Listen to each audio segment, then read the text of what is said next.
Now in section 3.1, we're talking about the concavity of a quadratic function. Now we know how we calculate concavity. We're supposed to calculate all the rates of change, and then we calculate the rates of change of the rates of change. Now when you do this for a normal concave up or concave down function, we know what's supposed to happen. But if it's quadratic, a miracle happens, and I just want to talk about what's going to happen there. Now, in this column, I'm supposed to take the change in f over the change in x.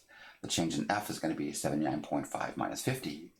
The change in x is just going to be 1 minus 0, so it's just going to be actually just this minus this. So here, I'm going to get 29.5. Try to make that look like a 2. In the next one, I'm actually going to get 28.5. In the next one, I'm going to get 27.5. The next one, I'm going to get 26.5. Next one, I'm going to get 25.5. Next one, I'm going to get 24.5.